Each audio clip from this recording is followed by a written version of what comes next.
Assalamu alaikum, fam. Hope you're doing well. Let's continue our reading of Gaius Julius Caesar and Shakespeare's Tragedy of Caesar. Okay, so we're in Act 1, Scene 2, okay? Let's begin. Now we're with Brutus and Cassius, right? And we were... How would we best frame it? There's a long point of Brutus, okay? But then now we're also in the part of Cassius. So we're picking up in Cassius' speech. Okay? Is now become a god, and Cassius is a wretched creature and must bend his body if Caesar carelessly but gnawed on him. He had a fever when he was in Spain, and when the fit was on him I did mark how he did shake. 'Tis true this god did shake. His coward lips did from their colour fly, and that same eye whose bend doth awe the world does lose his lustre. I did hear him groan, and that tongue of his that bade the Romans mark him and write his speeches in their books. Alas, it cried, give me some drink, Titinius, as a sick girl. Ye gods, it doth amaze me a man such a feeble temper should set the start of the majestic world and bear the palm alone.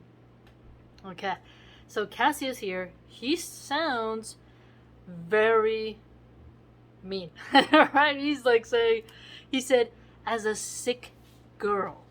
Remember? And then he said that Caesar has sort of this deep groan. So his eyes lost their luster. His lips lost their color. And he said coward lips. Now remember, is Cassius the one who conquered Gaul? No. Right? Caesar's battle tested and hard.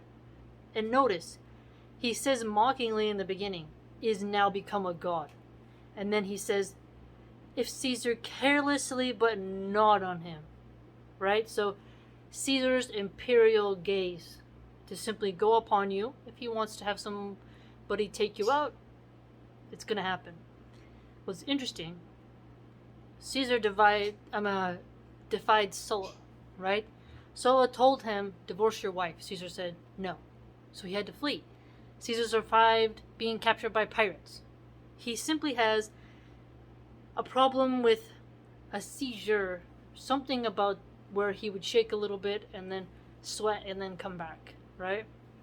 So he's saying here he witnessed it, right? And that he cried to someone. When he means cried, he doesn't mean like, he means like hollered, yelled out, cried. Someone bring me some water. He's thirsty, he's parched. He's trying to really make Caesar look weak here, you know? So you can feel the venom that he has towards Caesar and how he's really highlighting the illness here, right? It's really kind of mean. Brutus. Another general shout. I do believe that these applauses are for some new honors that are heaped on Caesar. So here Brutus says honors are being heaped upon Caesar. To heap something really shows you the weight, right? It's being really given to him, you know? Cassius. Why, man, he doth bestride the narrow world like a colossus, and we petty men walk under his huge legs and peep about to find ourselves dishonorable graves. So look at that. Like a colossus. So here, remember, is now become a god. Then he goes down here, tells Brutus, like a colossus. And the colossus is the colossus of Apollo. It was a very large thing. It was a huge statue, right? To be a colossus is to be quite tall, quite huge, like a very huge presence, right? That's a colossus. So notice how he says, we petty men. See the scale he's doing? We're petty, and we peep about.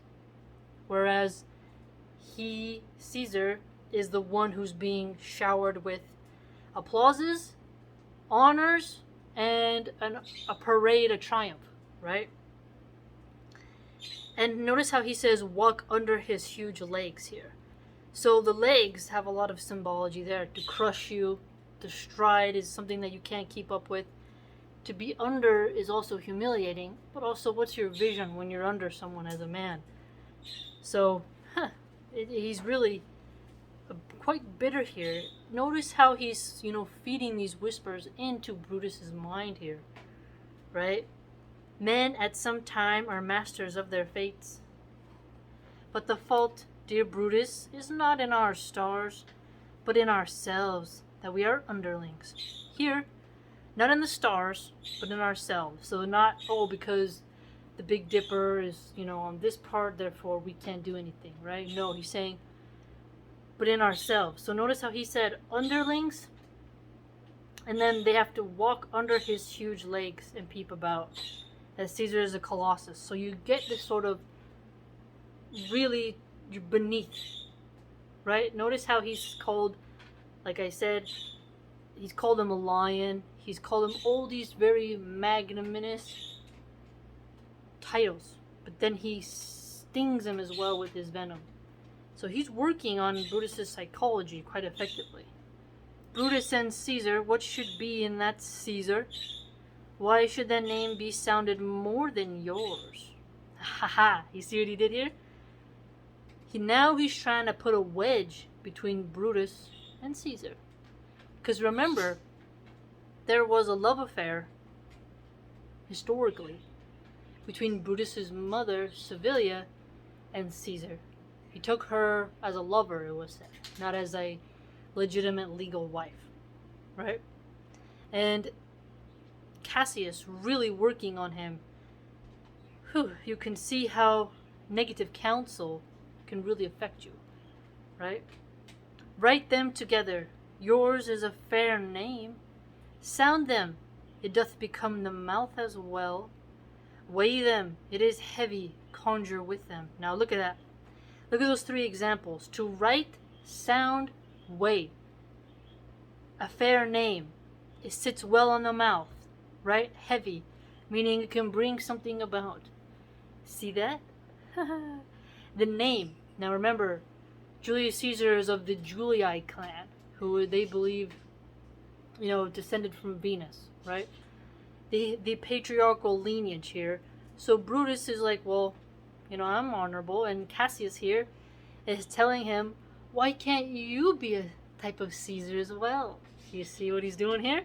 Pretty manipulative. Brutus will start a spirit as soon as Caesar, now, in the names of all the gods at once. Upon what meat does this our Caesar feed, that he is grown so great? Aha! So you see that? Grown so great.